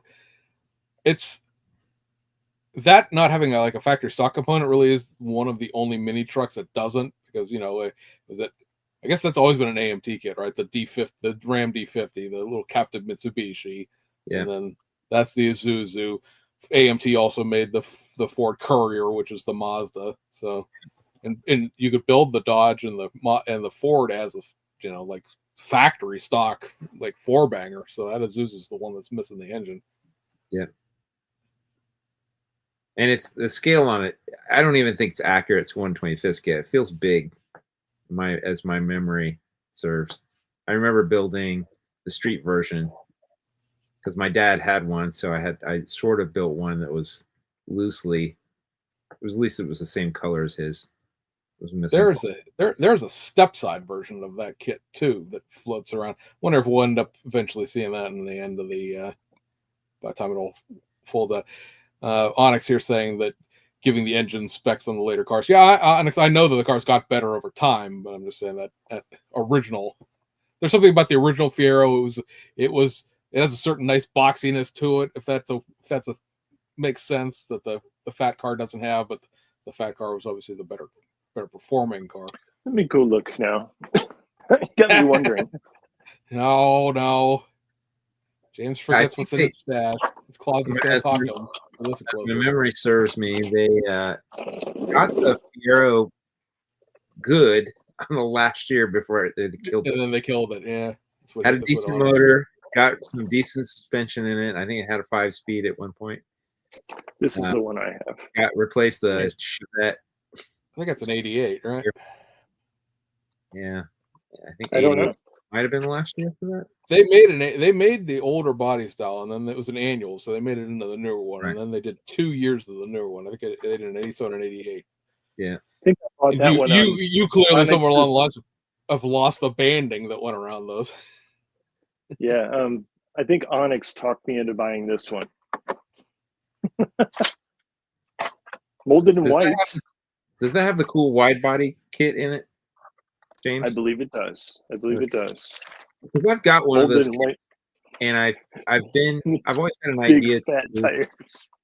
sort of like a IMSA inspired race car using the Yeah, these body. tires could be pro stock. We need something to fill up the goofy wheel wells once you put the wide body on it. Yeah. Oh, these are horrible. I should chuck those right now. But yeah, it's molded in white. Oh, there you go. Onyx is saying the 88 is the one with the black car in the box art. So Surprised round 2 hasn't reissued that one. it's in the vault somewhere. I'm Because sure. that's where it stopped. 88 was when MPC got bought out by AMT, and that kit never made it across and became an AMT kit. So it's around there somewhere. Yeah, they've been redoing some of their 80s stuff. It seems like it's right for reissue. Yeah, and if you want to do something, with some flares on it, let's get that Probe IMSA GT back. Yeah, which is another kit that has to be sitting around the warehouse somewhere. Well, you could give those away when they were. Well, not all of those, because some of them weren't made by AMT, but all those 80s, 90s annuals, or wherever they stopped the line at. This says Al's Hobby Shop, $7.25 on that. Yeah, look at this picture. That's great. That's great. I love it. It's so ridiculously like over the side. There's no wide body in that. It's just Mexico for 3.5 days. You're gonna need a set of like Raptor clearance lights for that thing. I believe that exceeds the body by more than 3 inches on each side. You need DOT clearance lights for that thing. Yeah, questionable aesthetics on that one. Now Onyx saying there's no wide body in the fastback kit, but they included the wide tires. Go figure. No, and Onyx also in round 2 said they couldn't find the tooling when I asked them. Well, maybe it's lost to time then. I don't know that they would necessarily make a new one. Yeah, I doubted if they would reverse engineer that one. Here you go. There's your question for Steve. Steve, would you please go reverse engineer the late 80s Pontiac Fiero? It is as the old joke, what the people want. We didn't do this last month because I wasn't here the second episode. In the first episode, we got busy with our guest. So real quick, because we don't have to like sit here and do a big thing on these because these kits are already all out. But the February kits were the 2017 Nissan GTR Nismo edition of the new Snap Tight kit that Aoshima did. This MF Ghost boxing, so some extra decals, and yes, you get a 1/24 scale drone with it. Only reason I bought it. You did buy that. I did buy this, yes. I ended up buying this because I was looking at my kits and I was like, I have a 2017 Nissan GTR, do I not? And I have a non-Nismo version, and so for the premises that this could be built quickly, should I ever attempt it, I went ahead and in fact it was $22. I went ahead and bought it. Also, we got the first of the kits out of their Shackleton Boogie series. So there's a first gen Toyota not Celsior, but oh heck, what's the two-door Toyota from the 80s, James? Corolla. No, the like the coupe version. Solera or something. I don't know. Cedric? No, Cedric was a Nissan. I don't know that. So somebody's going to answer the question before I can get around to it. But it's a Toyota. To me, it did a full detail kit of it in the second version of it. But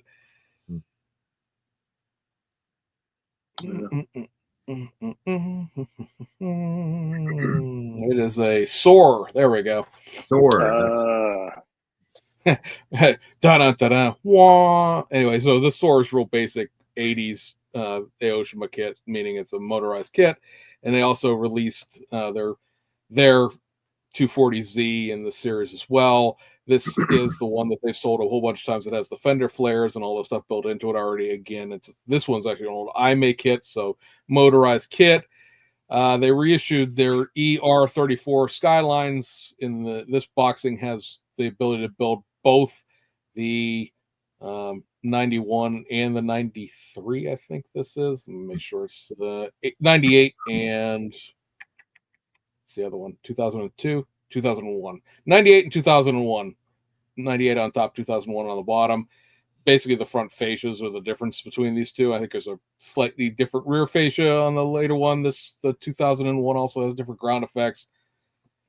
These were offered as separate kits in the past, never in one box. So that's what's different there. Fujimi giving you a Toyota Crown 2.0.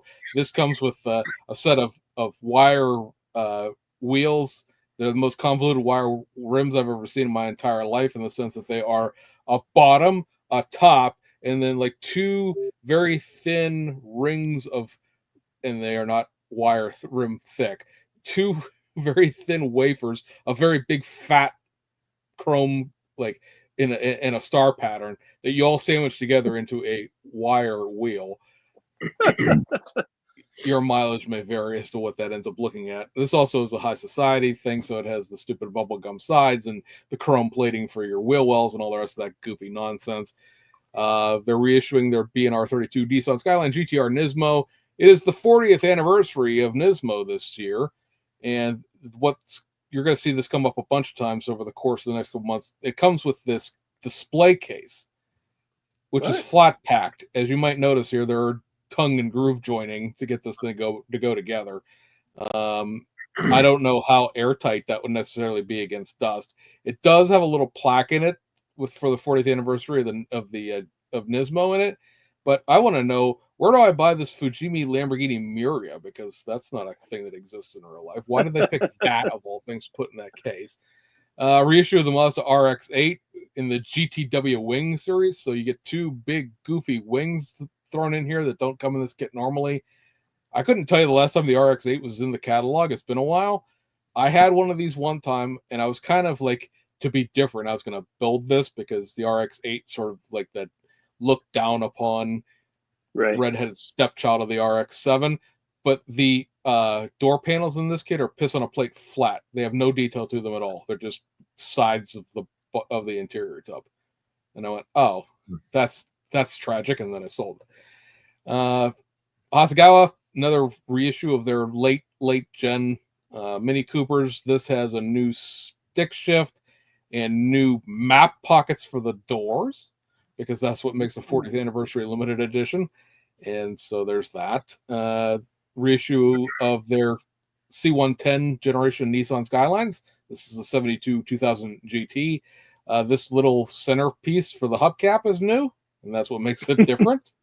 This is Mitsubishi Lancer EX Turbo custom version. And so what this is the front bumper, ground effects, and wheels out of the rally kit thrown into a street car. So look at those lights. Yeah, like this. You think those LED light bars are bad now? Go back to this old, 36 par style light bulb. This doesn't come with the left-hand drive dashboard that the rally kit has, but it's a stripped out dashboard. You could make this left-hand drive, technically speaking. The only thing this has that a regular Lancer doesn't have is the stock front bumper. Putting in the rally bumper deleted the stock front bumper, so you are stuck with that bumper. Here's Steve. This is a friend of mine, Steve's favorite release of the year so far. And this is this demon car. This is a little Subaru 360 underneath all this. A 3D printed whatever this is supposed to be in terms of firearms. My only assumption is something with this big a caliber to the barrel would shoot this car backwards in real life rather than actually shooting projectile out the front of it. Given that this thing is like, I don't know, 1,000 pounds in real life, and rear engine, so all the weight's behind it. But yeah. I only wish it came with one of these figures. That would make the day. They need to reissue this Resin Demon Fighter, all the things. But yeah, also, does this not look furry to you? Like, this is not just like matte. It looks like it's got Right. texture. Carpeting. That's fun. The aforementioned throw it straight into the trash and do not pass go Nomad old Revell kit from '63. I feel bad for Brad. This is a really nice box art, but the contents. Savino's throwing out another Richard Childress Racing, meaning there's no Dale Earnhardt name included. Monte Carlo Aero back here is the '89 car. They previously did the, what if it's an '88 car? So you're talking about minor decal differences there. I think we talked about this. We talked about this before, but they got held back for a month. But it's out now. The Mustang 77 Mustang Hell Drivers Edition. No stock wheels in this, if you care. We got the release of the Stranger Things kits at the end of the month. So you got the pizza wagon here. This has a new piece for this bottom grill that the Euro version of the Vanagon doesn't have, and obviously the pizza sign on the top. You got the Mustang that has the newly tooled hardtop body that I've now seen Camaro. 2 or 3 of that looks absolutely awful, but it is what it is. Also a flat hood in here. Also, all of the pieces for the 3-in-1 kit that came before it. So you have the hood with the hole in it, the Z28 hood, the Pro Stock wheels and tires, the blower engine, everything that was in this kit was in it before, except obviously there's no T-top roof. Then you have the new toolkit, which was the '85 Blazer. I have mine. You should have yours if you care about Blazers or just '80s vehicles in general. Very, very, very, very, very nice kit. And then lastly, we are rolling into the 2025 colors as we reissue the Chevrolet Corvette or Camaro one more time. Apparently, we don't have a Camaro license anymore, and this is just a Chevrolet ZL1.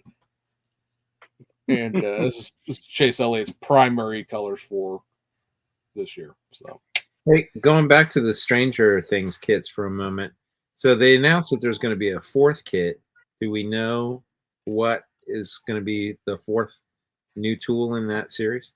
What the literature said about that was it is a car that will be in the 5th season in the first 5 episodes. And what it seems to indicate is that it was a car that has not been in the show yet. And since the show is still in production and it's not actually out yet, that has led to chaotic stumbling of, because they gave a length of the model, right? It's so many centimeters long. And so everybody's been doing all of their trigonometry equations, trying to figure out the wheelbase of cars and things like that, or what exactly this would be. And it's like, they're not going to tell you because it doesn't exist yet. Like, there's an entire TV show that is, I don't know how integral this car will be to the TV show. It must be pretty, obviously, if it's being hidden, but we'll find out whenever season 5 shows up on Netflix, I guess. Do we think it's going to be an all brand new tool, or is it going to be? It is an all brand new tool, yeah, because it's supposed to be like simplified, like 60 pieces or something like that. It's not going to be a full detail kit, but it is a new tool, so it's not something they're going to convert. Because that's what everybody did, of course, was like run around and be like, what does Revell have in their catalog that kind of shows things that have been on this TV show? And somebody said that because there's a BMW 30 CSL in the show, or was the 3 CSL, or there's an 835 in the show. And somebody said, well, Monogram has that 635. I said, if you're going to sit there and try to pass off 2 size bigger 4-door BMW as a 2-door, touring car, I don't think that's going to fly. Yeah. Just between me, you, and a lamppost, or it's 845. There's a specific designation of the A series that they sold here in the United States, and it's not exactly the same as it is in Europe. But at any rate, there's too many doors. There's too many doors.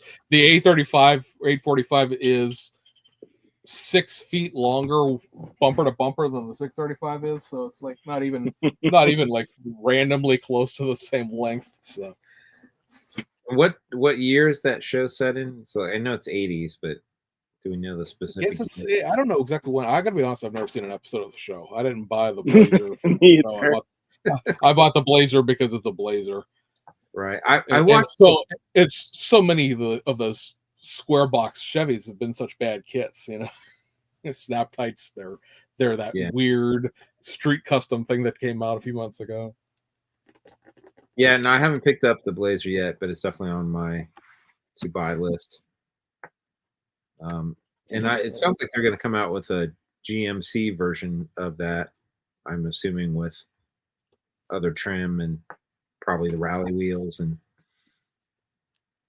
Yeah, it's a little. You haven't even opened it yet? Oh heck no! I probably haven't. I honestly, I probably haven't opened the last 35 things I bought. It just, you know, how long ago did this came out in December, right? This is still in plastic. I haven't opened it yet. Although, in my defense, if I open it, it won't fit back in the box. That's true. The whole reason the '66 Ford is still sitting here looking at me is because I can't fit it back in the box again. I tried a couple of times, but yeah, because the list from Germany said 85 GMC Blazer high roller.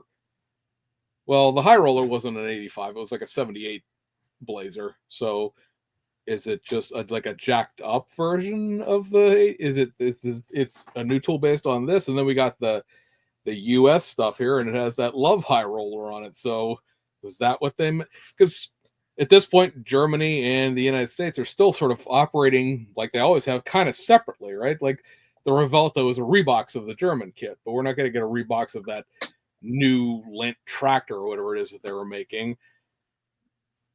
I guess that the Stranger Things car is a U.S. release because technically these are all U.S. releases that were then released in German boxes, even though technically they came out in Germany first. But I don't know.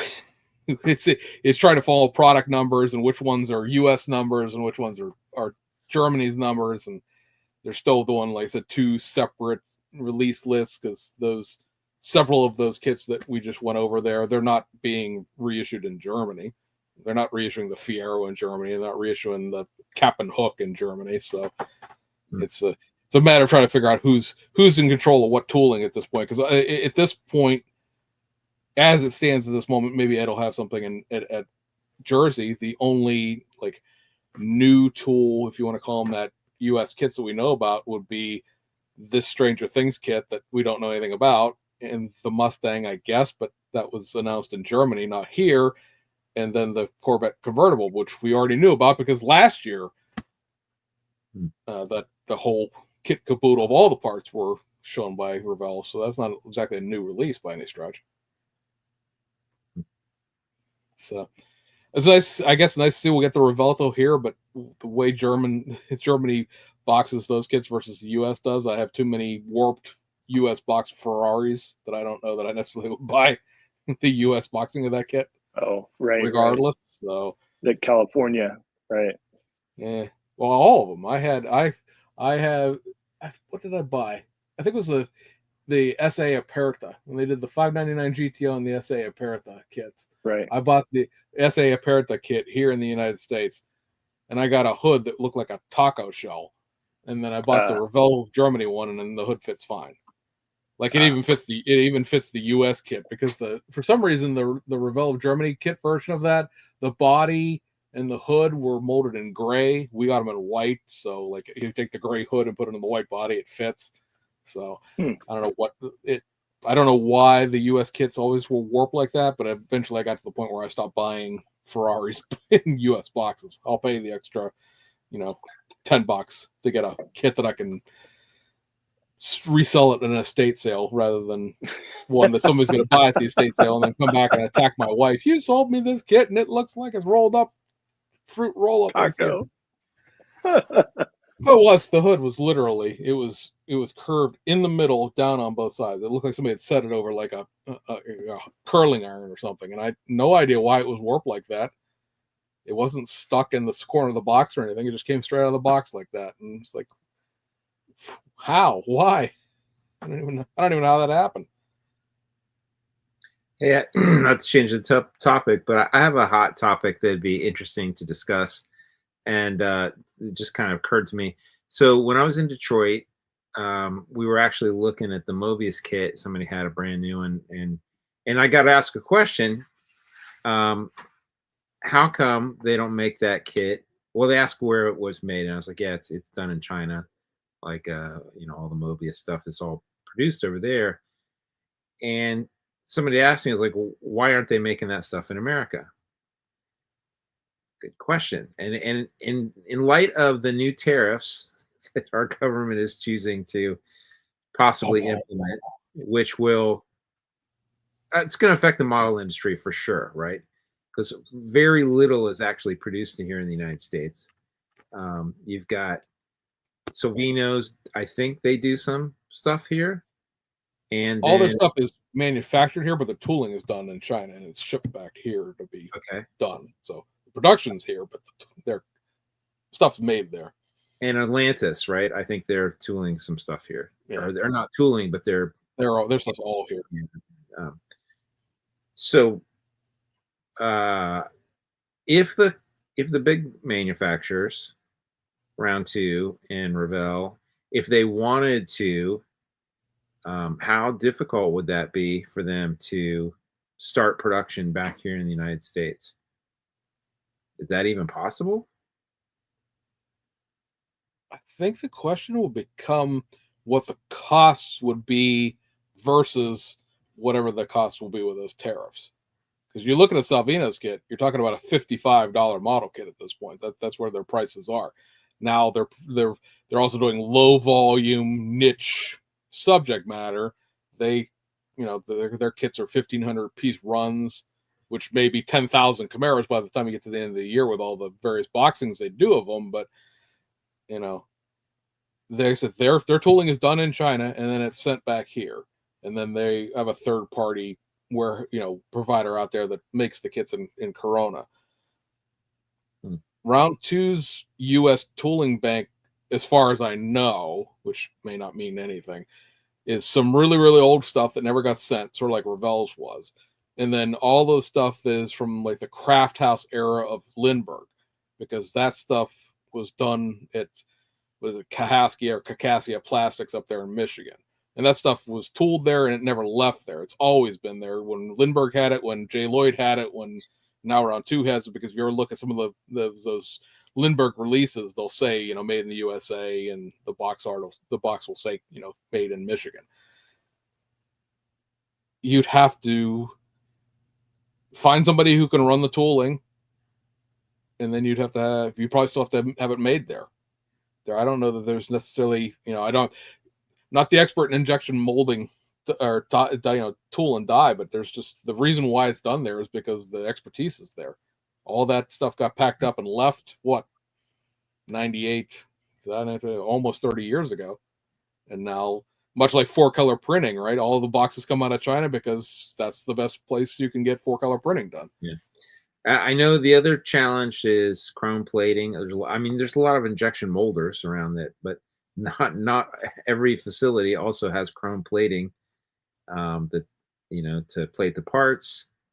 I think it'd be a huge challenge. Peter, the guy that owns Atlantis, put a seminar on in Wisconsin at NNL Nats, and one of the things he was talking about sort of in passing was even a question he got asked was the fact that all of Revell's automotive tooling that requires chrome parts is still in Illinois because that's where the plater is. There's no place to plate out on Long Island, so there was no point in moving that tooling and then have to send it, back halfway back across the country again. So whatever place that is in Chicago Heights, I think it is, that still holds what tooling Revell still has here in the United States. They still hold all of the tooling that Atlantis bought because, why would you move it? It's already in a safe place that can run the tooling. So, And Frank says the tariffs might affect the tools. Yeah, yes, the tooling would be taxed to 25% or 20%, just the way anything else would. You could probably try to circumvent the tariffs a little bit by doing what like Revell Germany did when they sold kits here in the United States, where they sent a bin of kit parts, and then those things were boxed here in the United States because what's the value of a bag of plastic versus a completed model kit? Like, is that a way to sort of skirt around the edge? But then you have to hire somebody here in the United States to put it all together. And some, like a shrink wrapping machine isn't expensive, but somebody has to run a shrink wrapping machine. Somebody has to pack cases. And is the labor that you would hire here cost more than whatever the thing is? And the other thing with tariffs is how much of it we see as a consumer depends on how much Revell, Round 2, whoever, and your I will say Mega Hobby, but Stevens and Heartland and all those. How much, and the retail? How much are these people all going to just eat a piece of that 20%? How much will we really get to see passed along? And then the third part, and I know I'll get killed in the comments at some point by all the fixed income bros, but the Blazer was $23 is what I paid for it. 20%, onto that's $4.60. I mean, it's not the end of the world. We're not talking about like apoplectic $15 kit prices. Everything costs $60. The sky is falling. I understand that $5 is $5 to a lot of people in certain circumstances, but maybe it makes us all face the fact that we buy too much crap. That's not gonna help the model companies, but I gotta be perfectly honest. I'm way more worried about our current government losing its mind and deciding to tariff Japan before I'm worried about tariffing China, because I don't buy that much stuff out of China other than high-end resin, and I don't have to buy that. Yes, you do. Okay, yes, so I do. That's okay. Fine. I'll eat the tariffs on my high-end resin, but when it comes right down to it, I bought the Blazer, I bought the tow truck, I bought the reissue of the '70 Shelby. That's it. 66 Riviera reissue because I wanted one with good decals. I haven't bought that many. I don't buy that many US kits. I have them all still. It's like that 85 Fiero. I'd buy a new one for a new one, but I don't need to. I already have one. I can suck it up and paint that thing some color other than red. Frank saying tools are expensive. 25% expensive. I wonder what the declared value of a tool would be, though, because like a tool is just a big chunk of steel if you don't have someplace to run it and the plastic to put through it and all that stuff. If anybody remembers when Habico went bankrupt, the German people that bought Revell United States, they only paid $49,999 for the entirety of the Revell U.S. tooling bank. Wow. They paid $50,000 for the the logos and trademarks and trade craft and all the trade dress and all that stuff, and they paid $49,000 for the actual tools. Interesting. So they paid $10 million Deal. total. They say they paid $10 million cash.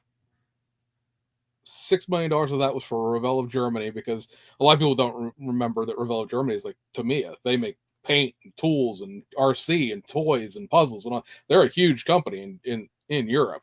They're not what it is here, where it's just a bunch of model kits coming out the door.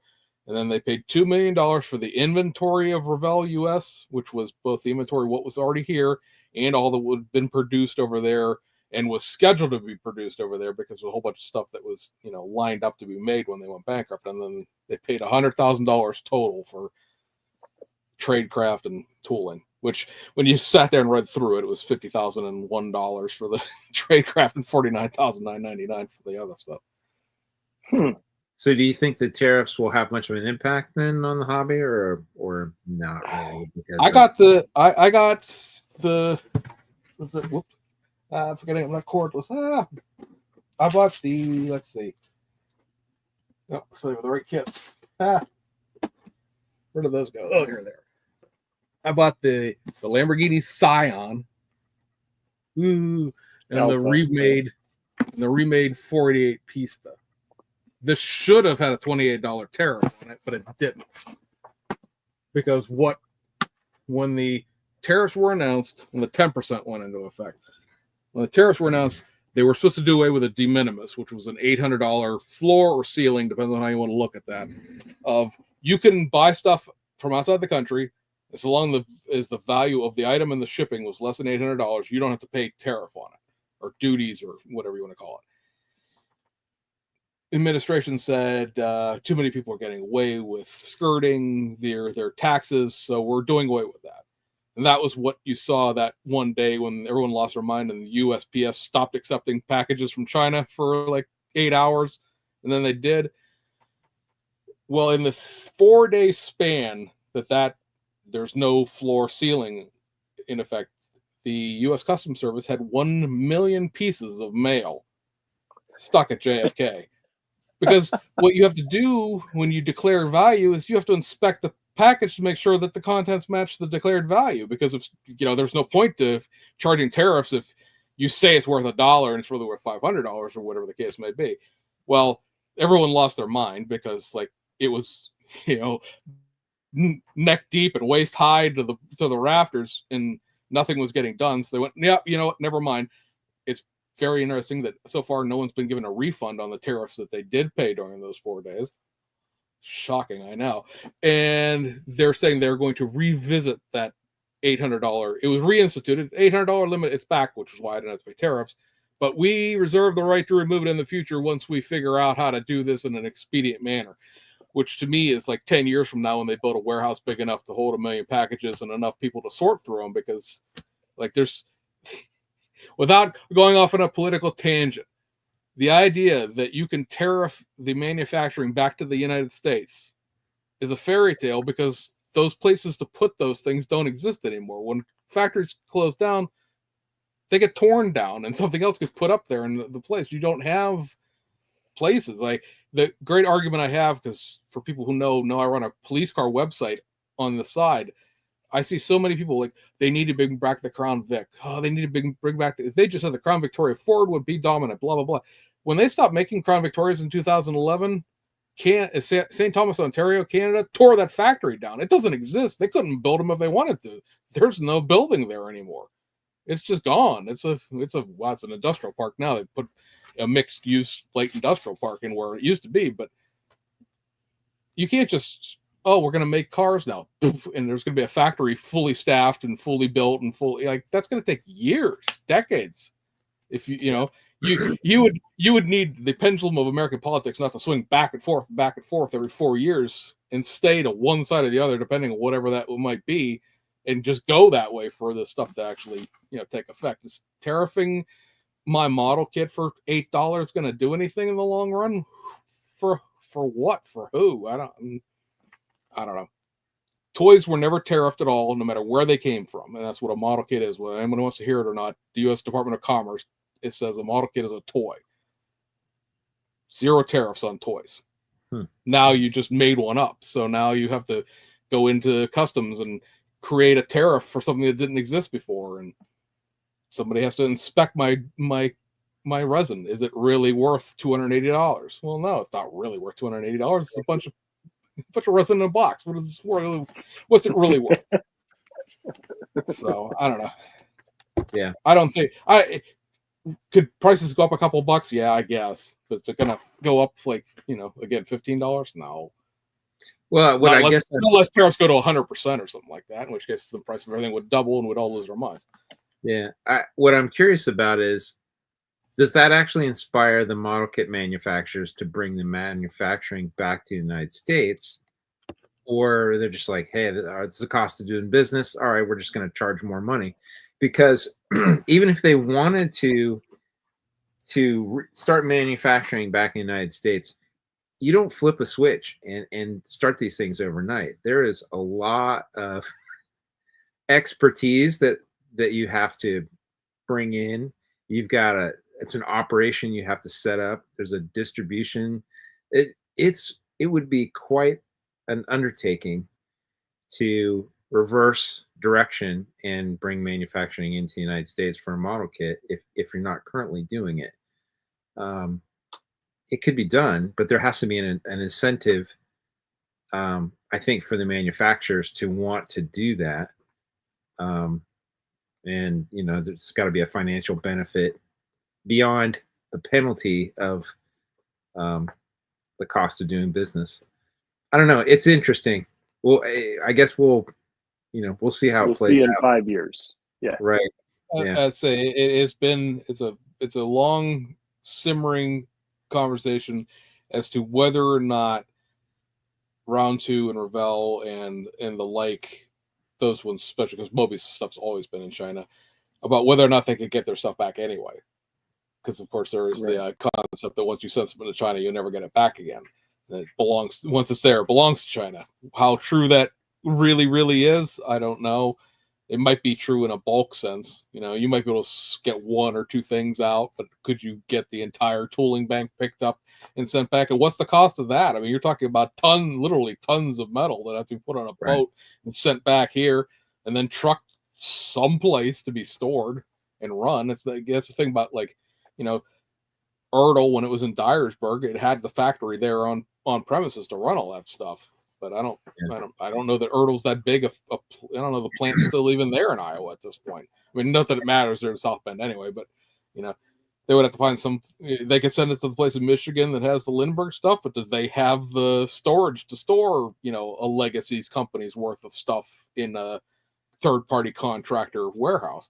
Yeah. So and even if you had the tooling, there's a fair amount of work to modify the tools to make it run on a specific injection molding machine.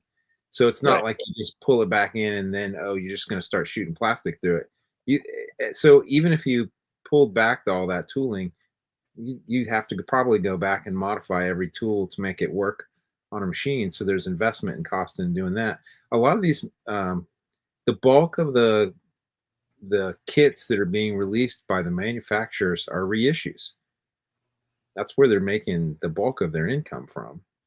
And why it's economically viable is, you know, they're able to do a few new kits every year based on the profits that they're making by reissuing the old kits over and over and over again, which the cost has already been amortized many times over.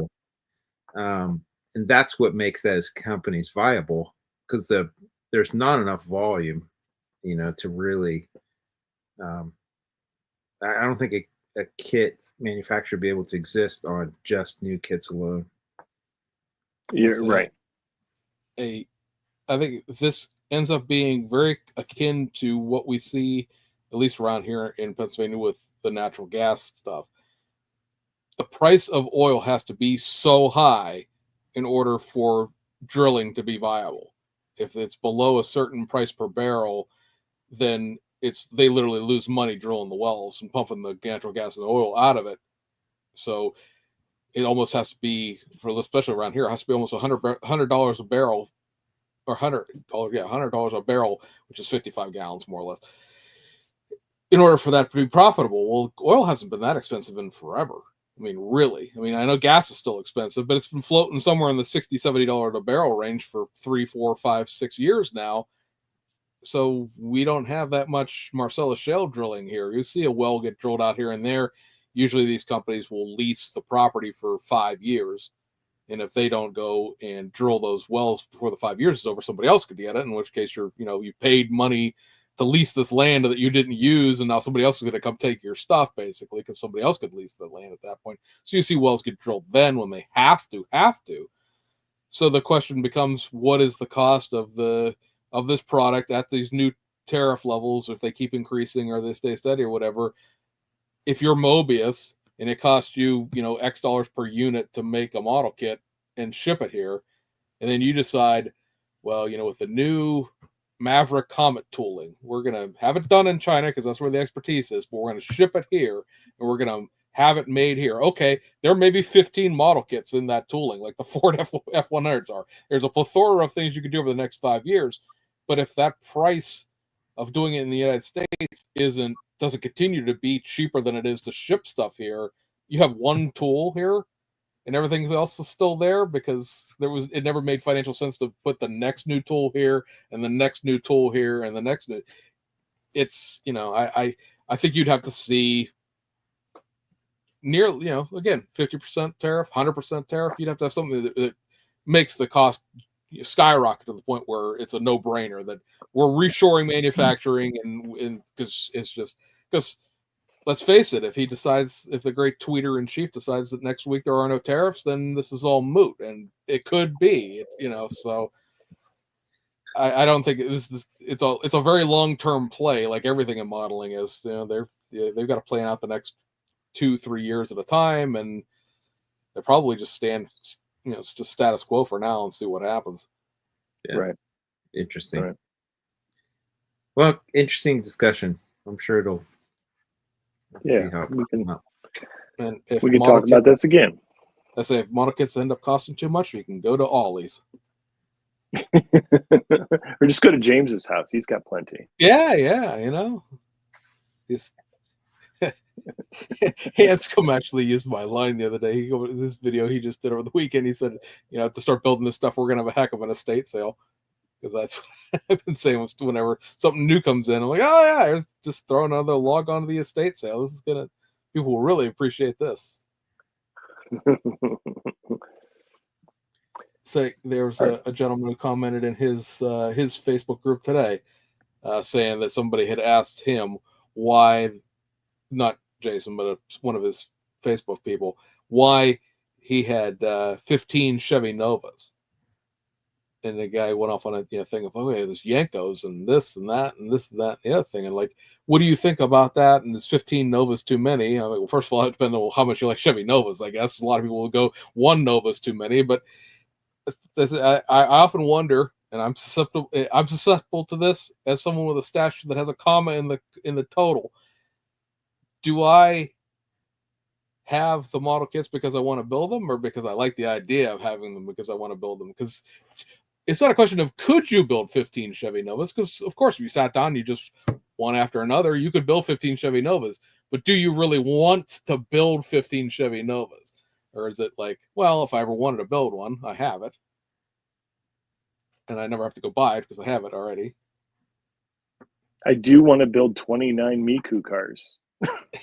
Yeah, but you're already like 3/4 of the way through that. That's not bad. But you are basically doing that. You have built them.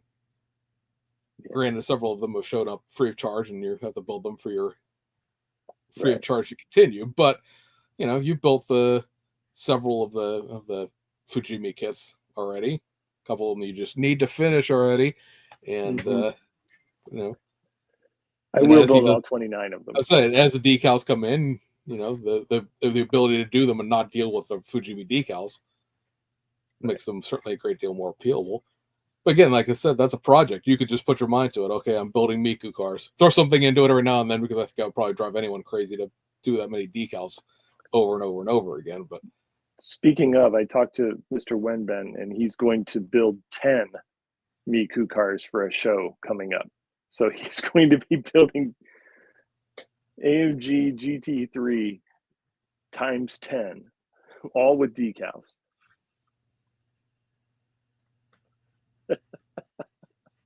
Assembly line work. Yeah, well, it's the interiors are all the same basically. Right. Yeah, you could swap them, but yeah, he's going to build 10 of them. Here you go, so Mr. that Chester. he has all of them. And say, here you go, Mr. Chester, your last question on the way out the door here from somebody. Oh, as using hair dryers on decals, what about the clear overhang of material beyond the decal? That just sticks right to the whatever you're going on to. It sticks to.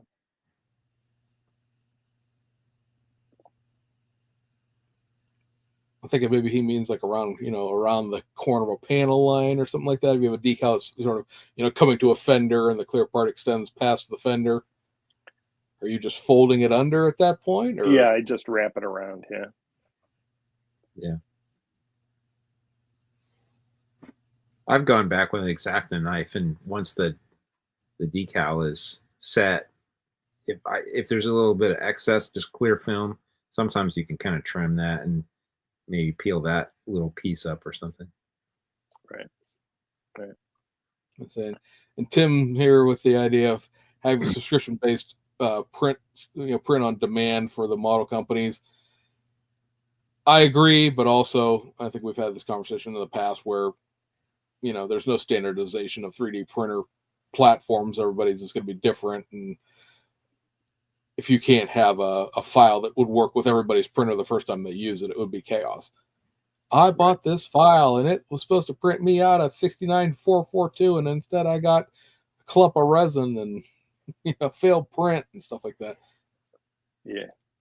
Just watching a guy print a figure. It was just a bust, and it got to about here, right around the nose line, and the printer just decided that was it. It wasn't printing anymore.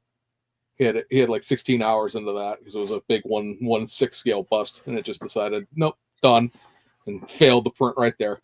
Yeah, you can't do that to somebody if they're buying something, commercially, like it's a product rather than, I print resin busts because it's a unique sculpt and I paid $10 for it. All right, guys. I think I'm running out of We steam. are at the end here, guys. So appreciate everyone joining us. We shall return in 2 weeks, possibly with a guest. Mr. Tester's going to chase somebody down. Time to a chair in Ohio this weekend and get that confirmed. And again, we appreciate you guys hanging out with us for a couple hours, and we'll see you guys on the other side. See you. See ya.